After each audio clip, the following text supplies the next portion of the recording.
Welcome to Vitality Made Simple, the podcast that takes the stress out of being healthy. I'm your host, Dr. Debbie Osment, and I sincerely thank you for joining me because today is my birthday and I have a special gift podcast for you. The topic today is relevant to every single person listening and to those other people in your life that you love and even like. I want to empower you with knowledge to increase your health span.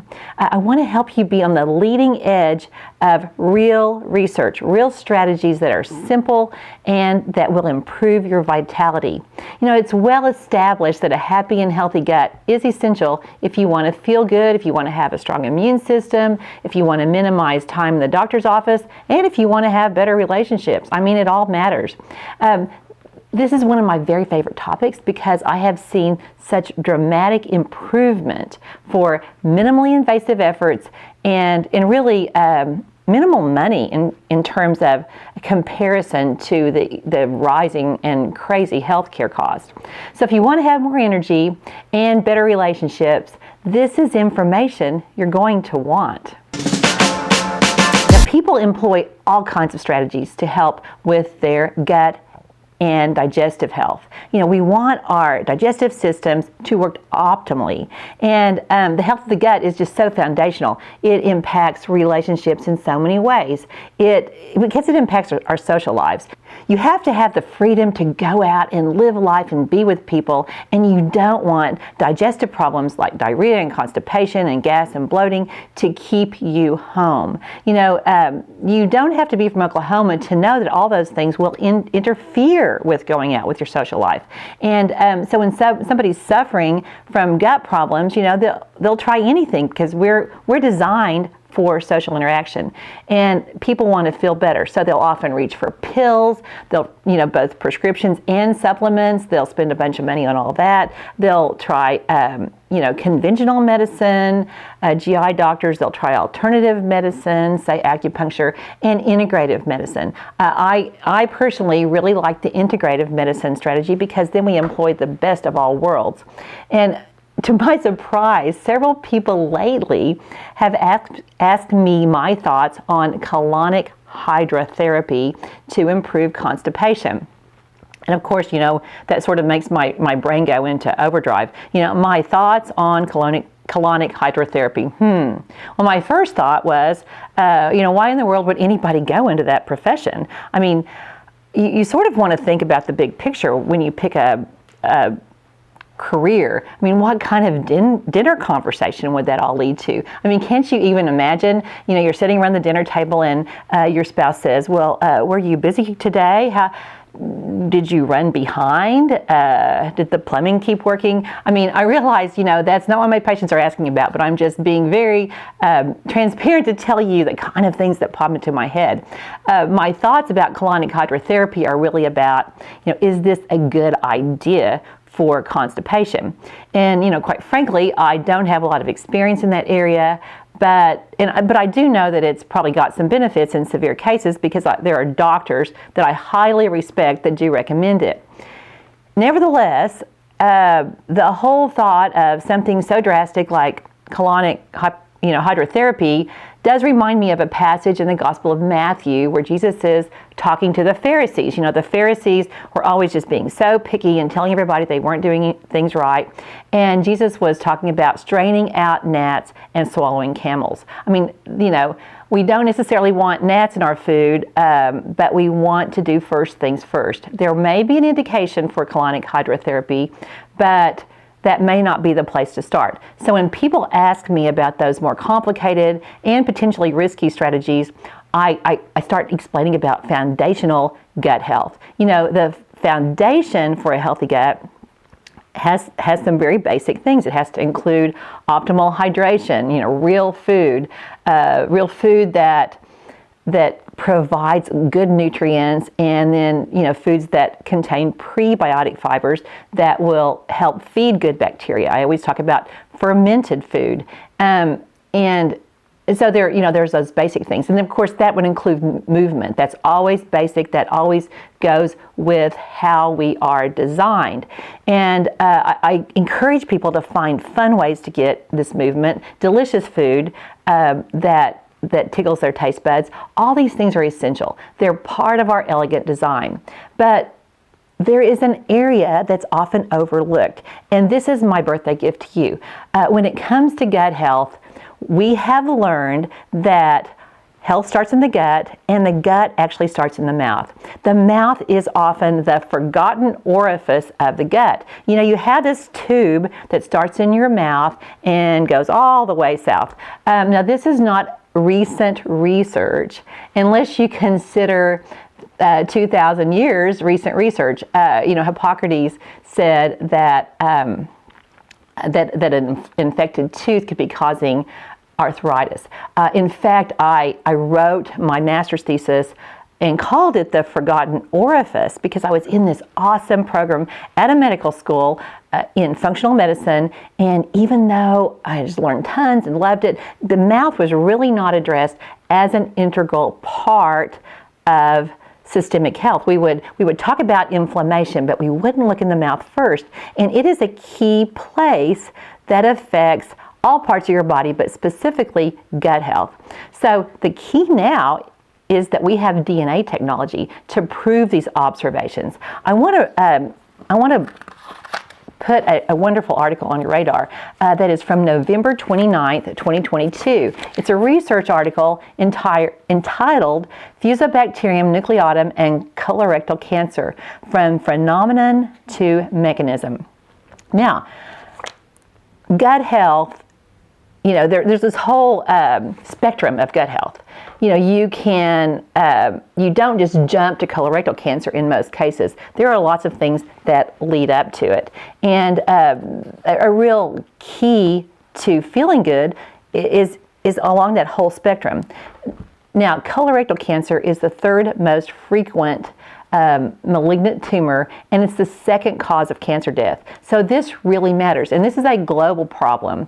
There's been a lot of research on this oral bacteria called Fusobacterium nucleatum for about 10 years. And this is an area that sort of came on my radar probably about 8 years ago.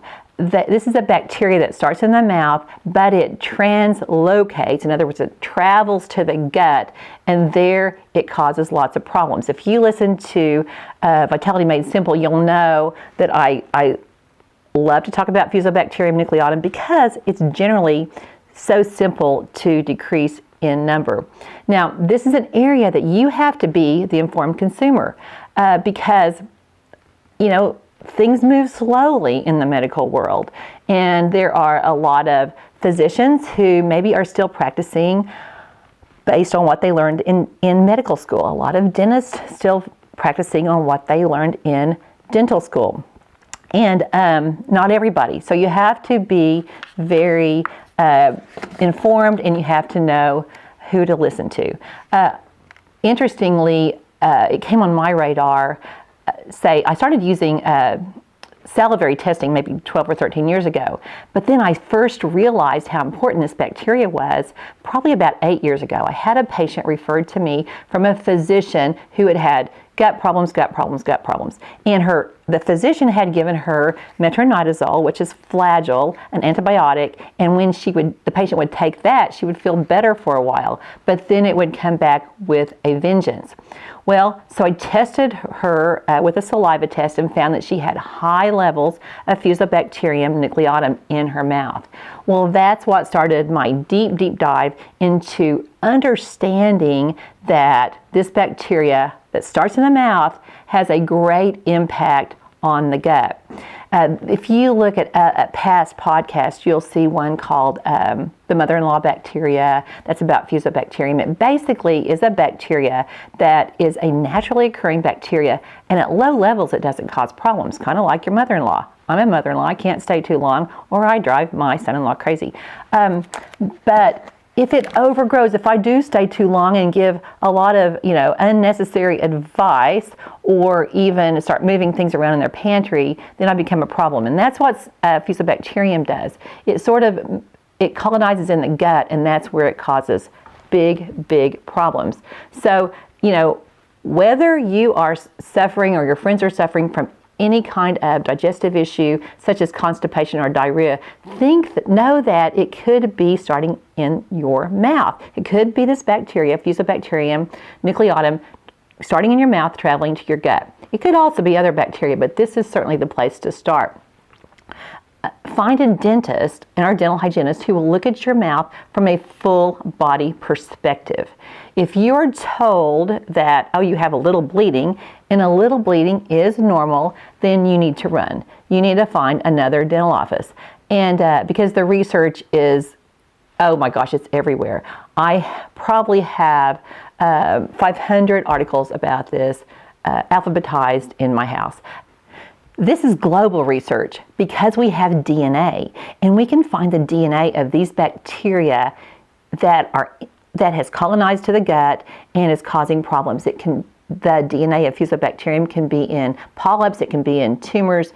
It's just a real troublemaker.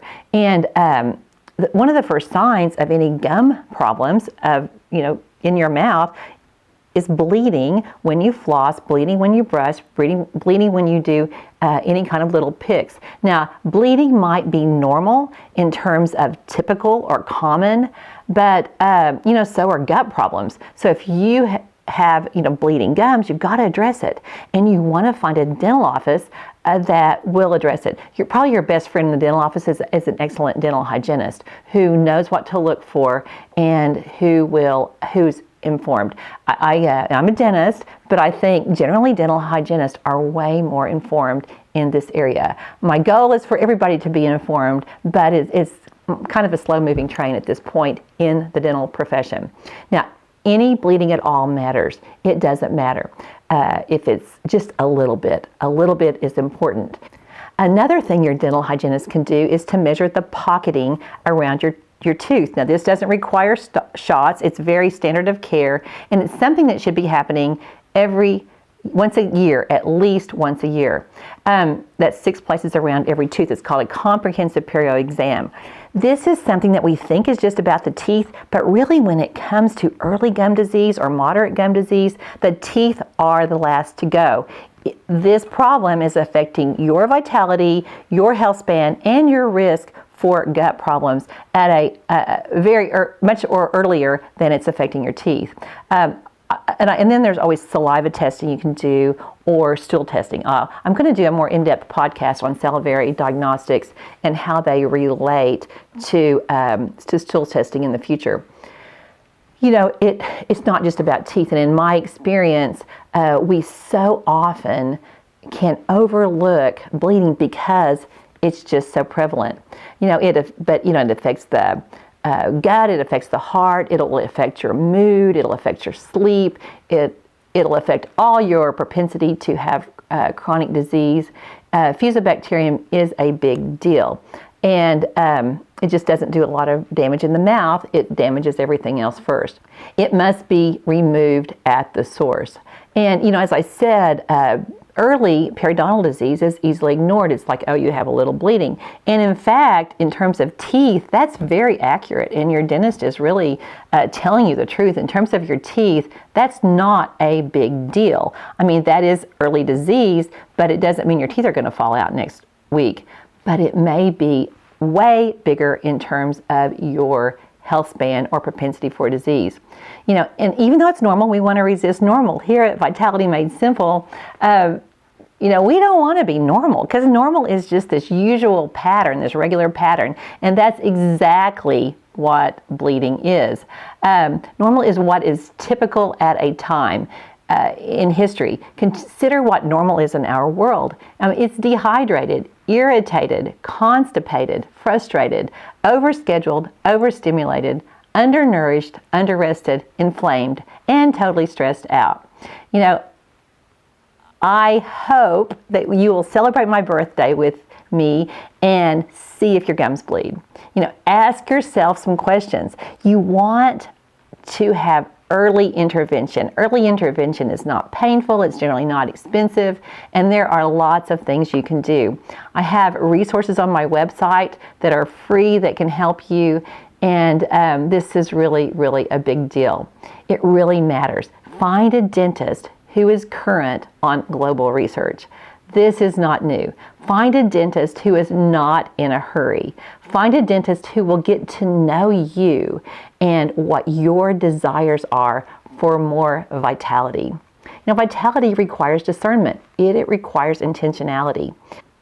Remember, vitality doesn't need to be confusing, expensive, or no fun. So before you resort to colonic hydrotherapy, think about staying optimally hydrated. Think about eating real food with and getting some natural probiotics into your system, including prebiotics, and get moving. Find something you love to do. I thank you for subscribing and sharing. I am a sort of a social media introvert. This is episode 83, and we're taking the stress out of being healthy. We're now in, 70 countries and 1,022 cities, and it's all because of you. Please keep listening and share this with somebody that it will help. Blessings until next time.